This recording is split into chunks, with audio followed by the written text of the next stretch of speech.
Hai, berjumpa kembali dengan Inautora di spesial segmen Interview. Inautora Interview.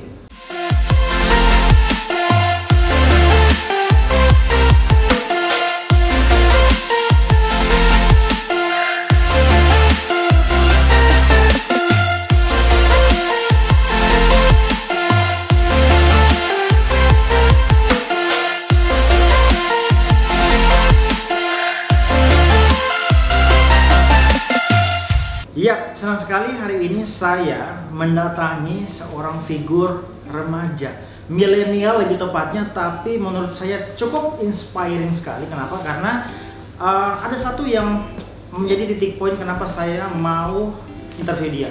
Adalah dia masih belia, dalam artian usia baru 15 tahun, masih tercatat sebagai siswi SMA, tapi penghasilannya sudah sampai ratusan juta rupiah. Kayaknya kita harus berguru sama dia. So, the one and only Andi Azlia, atau biasa di akrab disapa Zia. Zia. Oke, saya akan sapa dia dengan nama Zia. Oke. Selamat buat penonton YouTube, berarti selamat pagi, selamat siang, selamat malam, di waktu kapanpun menonton video ini. Apa kabar semuanya? Saya akan langsung sedikit ngobrol santai saja dengan Zia. Zia, apa kabar? Baik, alhamdulillah. Kayaknya gimana? Saya lebih baik lagi karena ketemu dengan sosok yang menjadi inspirasi buat anak milenial nih. Zia, aktivitas sekarang? Kan lagi daringnya sekolah ya Kak, jadi aku lebih fokus ke sekolah Oke, sama, pandemi ya? sama sambil ngurusin bisnis sih. Paling itu sama di rumah. Bisnis ini, kata yang di awal bisnis ini kita mau cari tahu lebih banyak. Sekolah di mana kalau boleh tahu? Di Cikaamri 1, Jakarta Timur. International School? Iya, betul. Nah ini nih, kadang ada perbedaan sekolah biasa sama international school. Kenapa memilih international school? Oke, jadi tuh aku sudah sangat punya minat yang besar terhadap bahasa Inggris ya. Aku kan udah sangat suka dengan Western culture dari aku kecil. Betul. Nah jadi sekolah SD aku tuh sekolah Islam Kak. Abis itu pas SMP-nya kan aku di Surabaya tuh, aku ke sekolah Ciputra. Itu sekolah internasional pertama yang aku datengin.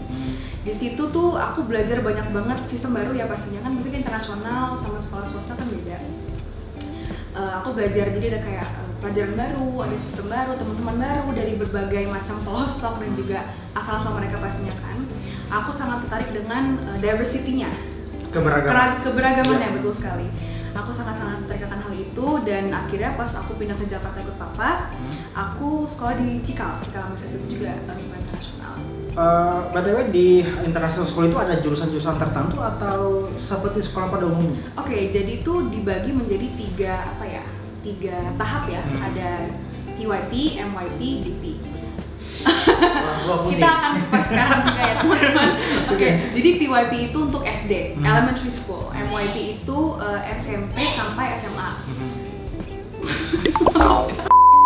Kalau PYP itu untuk sekolah SD, kalau misalkan MYP itu sekolah SMP sampai SMA kelas 10. Kalau misalkan DP itu kelas 11 sampai 12. Jadi kayak apa ya, persiapan, materi, kurikulumnya juga per tahap ini beda-beda. Yang dikasih sama gurunya kan itu kan pasti apa ya, personalized banget kan. Oke, berarti sekarang usia 15 tahun. Betul. Itu berarti sudah kelas berapa hitungannya kalau di international Aku school? masih MYP. Nanti aku kan aku kelas 10 sekarang, masih masuk ke MYP. Nanti kelas 11 12 baru aku masuk. Kelas 10 itu berarti kalau kita di sekolah umum kelas 1 ya? 1 SMA. Kelas 1 tapi luar biasa ini, sudah sampai pintar cari duit. Di umur dia begini dia sudah membanggakan orang tua. Kalau kita masih jadi beban orang tua. Oke, teman-teman, next question. Ini pertanyaan yang paling saya ingin tanyakan ke Zia adalah masih sekolah tapi sudah melibatkan diri terjun ke dunia bisnis loh.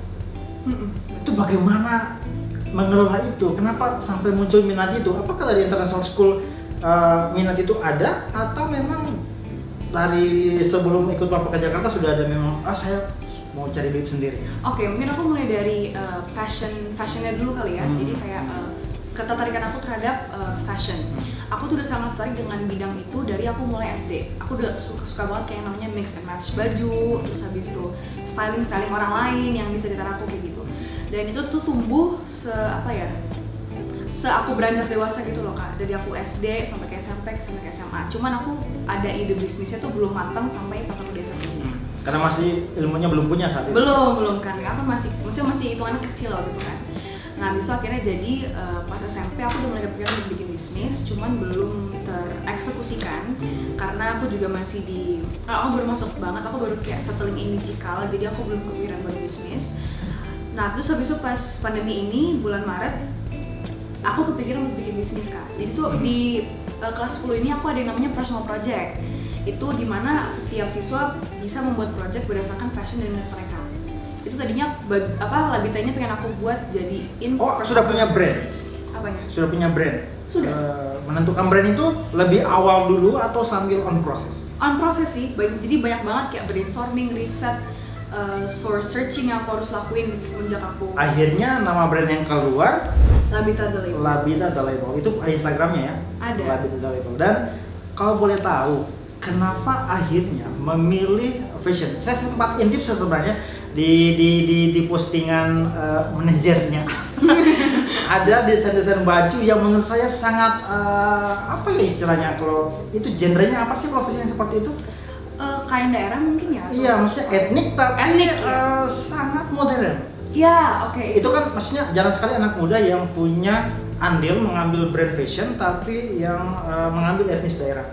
Oke. Sebelum dijawab, BTW ini kan kayak dialeknya Jakarta sekali ya. Tapi teman-teman harus tahu dia adalah orang Bugis. Orang Bugis. Betul banget juga. Bugis apa? Bugis Bone. Bugis Bone. Tapi agak sedikit hilang karena mungkin circle-nya, tempat sekolahnya dan sebagainya. Tapi bukan itu yang saya mau titik beratkan, adalah soal pada akhirnya Labita The Label ini menghasilkan pundi-pundi untuk dia, bahkan sampai tembus ratusan juta. Itu kalau boleh tahu dari mana saja? Kasih resep dong ke teman-teman yang. Boleh banget. Iya, kasih resep lah. Apa ya, menurut aku generasi sekarang dengan segala keterbukaan akan teknologi, informasi, dan juga pemuda-pemuda yang sangat cerdas, jangan sia-siakan potensi kalian. Menurut aku sih niat tuh penting ya Kak. Iya. Niat, passion tuh penting banget, tapi juga harus realistis. Jadi kan dalam membangun sebuah bisnis pastinya butuh banyak sekali proses, riset, segala macam yang dibutuhkan untuk melakukan eksekusi yang benar atau sempurna. Jadi kalian tuh udah harus punya material mentalnya juga, tapi juga harus realistis. Jadi kayak apa yang mau dibutuhin, mau itu misalkan tokonya atau enggak akunnya, apapun itu pokoknya dibutuhin. Jadi harus realistis, tapi tetap harus percaya diri gitu. Yakin akan diri sendiri. Tapi kalau boleh tahu, namanya bisnis itu kan selalu butuh modal. Dibantu orang tua dulu kah? Itu. Oke, jadi emang awalnya tuh dibutuhin orang tua dulu, tapi pas aku rilis koleksi pertama langsung balik modal rekor. Kok bisa? Yang beli produknya dari mana saja? Ini perlu ditahu juga nih. Ini cara jualnya kan, oke, kita tahu media sosial cukup kuat untuk membantu kita di dunia marketing produk. Tapi kok maksudnya kan anak kelas 1 SMA loh bisa tembus jualannya sampai ratusan juta. Itu teknik menjualnya bagaimana, dan yang beli produknya orang dari mana saja? Oke, jadi pasti kan aku menentukan pasar dari brand aku ya. Jadi tuh aku harus tentuin kayak range umurnya berapa, misalkan dari umur 20 sampai 30 tahunan kayak gitu. Nah, jadi aku sebenarnya dari awal udah jejak kalau misalkan pasar aku tuh orang-orang perempuan wanita yang udah dewasa, yang udah umur 20 sampai 30 tahun. Kalau Labita pure buat perempuan saja ya. Dan kalau pertanyaan kenapa langsung balik modal pas pertama koleksi itu karena aku itu sekarang lagi fokus di kain Lagosi nih ya teman-teman. Itu kain dari apa itu? Kain dari Sulawesi Selatan. Nah, itu kan juga bagian dari, aku kan orang Bugis ya kan, Bugis Bone kan. Jadi sebenarnya aku juga ada niat untuk melestarikan budaya aku sendiri. Of course, yes. Gitu. Kenapa tidak? Dan pas aku rilis Lagosi itu, sebenarnya tuh aku udah janji sama penenun aku kalau misalkan kain ini tuh cuma buat aku dan gak akan dijual kemana-mana. Jadi limited edition. Polanya limited edition. Jadi pas keluar tuh orang kayaknya kayak kaget, terpukau, kayak ini kain apa ya, bagus banget, lucu banget gitu. Jadi Lagosi kind of like sold itself gitu deh. Jadi kayak aku nggak butuh, aku promosi pasti ke orang-orang di lingkungan aku, cuman kayaknya orang-orang udah tertarik dengan sendirinya dengan itu, dan menurut aku tuh blessing banget sih. Termahal produk Labita dibanderol dengan harga berapa? Termahal? 2,5 juta. 2,5 juta. Pantas saja 2,5 juta siapa balik modal. Itu semahal itu yang beli siapa saja? Ada artis kan yang beli produknya? Alhamdulillah ada. Ada? Serius? Ada. Boleh kasih nama? Boleh nggak sih? Boleh ya, boleh, nggak apa-apa dong kan ini. Boleh. Boleh dong, artinya berarti brand Labita ini sudah skalanya sudah luar biasa tinggi. Siapa yang pernah beli produknya? Dewi Persik. Dewi Persik, Pak. Siapa lagi? Ada namanya Om Titi Saputra, itu dia desainer juga. Desainer, artinya berarti kalau seorang desainer membeli produk dari desainer yang lain berarti dia suka kan? Alhamdulillah iya. Oke, kita hold dulu yang di bagian situ. Yang pertanyaan berikutnya adalah kenapa akhirnya mau mengerjakan pekerjaan ini padahal notabene-nya kan seumuran kamu harusnya mengurus pendidikan dulu. Apakah orang tua tidak mengingatkan pentingnya pendidikan dulu atau orang tua mendukung dua-duanya? Alhamdulillah dengan semua apapun yang aku pilih, passion apapun itu orang tua sangat mendukung dari awal. Dan itu kenapa mereka juga membantu dengan modal kan gitu. Dan tapi moralnya sudah dibalikin. Alhamdulillah udah balik ya. Udah balik modal. Udah balik alhamdulillah. Cuman gimana ya, kayak sebenarnya aku juga bisnis ini kan juga nggak semena-mena untuk uang gitu kan. Pasti kan aku juga akan untuk pengalaman, untuk nanti mungkin aku di dunia luar nanti aku pasti kan dewasa, aku juga harus kerja dan cari uang sendiri kan. Jadi aku kayak pengen melatih dari aku dini sekarang ini gitu. Jadi tuh sebenarnya fokus aku itu. Dan tapi selain itu juga pasti ada visi misi aku untuk melestarikan budaya aku sendiri, yaitu budaya Bugis ya. Indonesia sih lebih tepatnya. Tapi pendidikan tidak boleh dilupakan ya? Oh enggak, sekolah tetap pertama. Sekarang masih daring lancar? Masih lancar alhamdulillah. Pertanyaan berikutnya, inspirasi Labita dari mana? Sampai dapat saya mau fashion yang kayak begini, inspirasinya dari mana? Pasti kalau misalkan inspirasi tuh bertebaran di mana-mana ya Kak, apalagi dengan adanya media sosial dan juga Instagram apapun itu kan. Cuman kalau misalkan inspirasi sih mungkin aku cuma lihat kayak model-model dari kayak misalkan majalah, itu kan aku udah suka banget baca majalah dari kecil, dari apa ya, media sosial yang lainnya apapun itu, Pinterest, Twitter, Instagram banyak banget gitu kan. Dan itu juga pasti asalnya dari ketertarikan aku sendiri, kayak aku sukanya apa gitu tuh aku tuangkan di karya-karya aku ini gitu. Ya penting sejauh ini orang tua mendukung ya? Sangat mendukung. Sekarang yang diangkat, tapi sekarang Labita masih jalan kan? Masih. Produk yang keluar masih jalan. Nah ini yang saya mau tanya lagi satu lagi. Biasanya memulai usaha di bidang fashion itu salah satu PR berat adalah kan harusnya kita karena mau limited edition berarti kita personal punya penjahit sendiri nih. Betul. Kalau kasih bocoran nih ke teman-teman yang nonton video ini, punya karyawan sendiri atau Zia konsinyasi dengan penjahit lain? Dalam artian misalnya saya join ke penjahit A dengan kain A, kemudian habis itu saya ambil baru saya tempel brand sendiri, atau memang semuanya pure dihandle sama Zia sendiri? Oke, jadi aku awalnya itu cuma punya 3 penjahit pas awal mulai gitu. Tapi sekarang udah ada 15.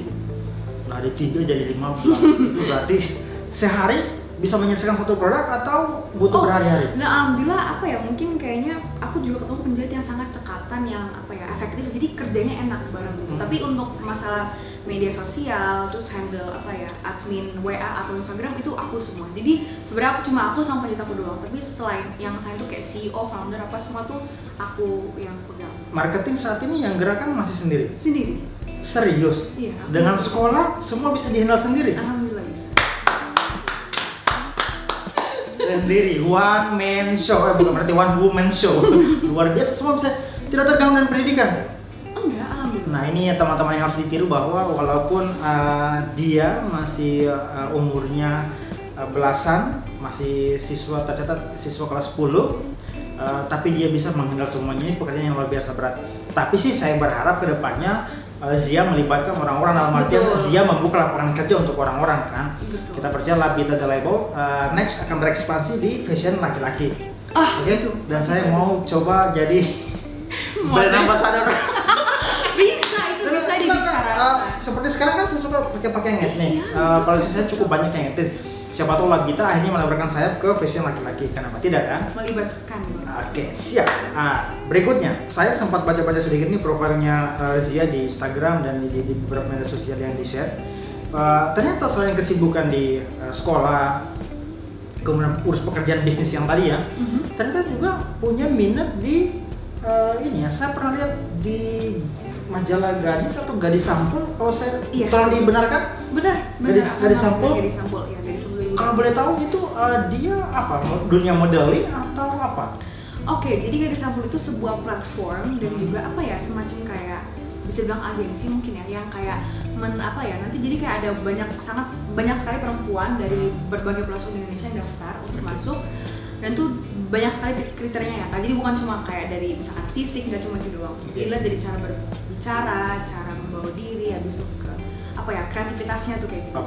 Public speaking juga pasti. Jadi dilihat skill apa yang dimiliki oleh perempuan. Jadi kayak mereka benar-benar tuh mengasah perempuan yang berbakat di Indonesia. Saya sih nggak heran nge-interview anak kelas 1 SMA dengan selancar dengan public speaking yang mantap, pasti basically dia belajar dari banyak sumber ya, luar biasa. Zia, saya sangat menginspirasi sekali ini buat anak-anak muda ya. Kenapa tidak sekolah bisa menghasilkan uang sendiri, nggak jadi beban orang tua, tapi bisa membahagiakan orang tua. Tapi kan harusnya keluarganya aman lah ya, dalam artian aman. Kenapa sih masih mau niat cari duit sendiri selain menyalurkan hobi ya? Yang lain kan, betul. Hobi itu kan hal yang kesekian. Iya. Mana nih, daya tarik mana nih? Kenapa hanya Zia terpikir untuk kayaknya saya mesti cari duit sendiri deh? Mungkin aku juga lebih melihat ke pelajaran pengalaman yang aku dapatkan dari membangun bisnis ini kan. Jadi tentu uang datang dengan bersandingan dengan pengalaman semua ini, cuman kayak itu bukan fokus aku, cuman kayak yang benar-benar kenapa awalnya aku niat itu untuk benar-benar mengeluarkan bisnis itu karena aku pengen dapat pengalamannya, ingin ketemu banyak orang, dan aku ingin membangun reputasi. Dan aku juga eksistensi juga. Dan aku juga ingin membanggakan orang tua. Aku ingin melestarikan budaya aku juga. Jadi sebenarnya banyak banget visi misi yang bersandingan dengan hanya aku menjalankan hobi. Jadi banyak banget sebenarnya sih alasannya kenapa. Kita menuju ke pertanyaan-pertanyaan terakhir nih. 2 pertanyaan terakhir sebelum kita tutup obrolan kita. Labita The Label saat ini masih hanya online saja atau sudah ada toko offline-nya? Masih online tuh sekarang, cuman doain aja Kak, semoga kedepannya aku bisa buka toko di mall, di mana.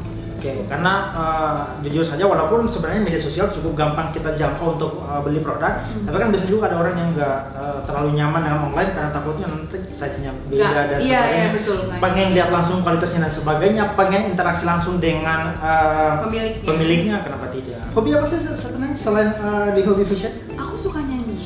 Aduh, sayang sekali nggak ada alat musik. Sayang banget. Next time boleh. Dia akan menyanyi untuk kita. Selain hobi itu, ke depan mau planning apa?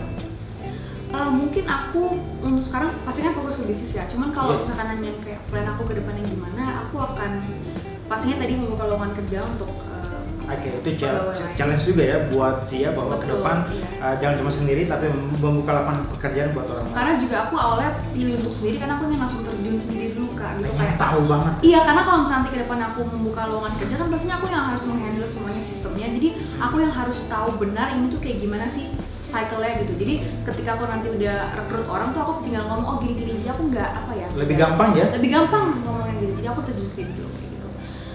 Cuman ke depannya mungkin aku ingin sekali Labita untuk dikenal sama masyarakat di Indonesia. Jadi budaya Indonesia tuh dikenal, dicintai, diapresiasi tuh di luar Indonesia ini sendiri gitu loh. Jadi orang mungkin bisa mengikuti, bisa menjadikan Indonesia tuh kayak tren gitu loh, kan kayak Indonesia ini yang luar biasa ya misinya Labita. Go internasional. Amin. Kita doakan go internasional. Tapi kalau bisa bikin toko offline aja dulu.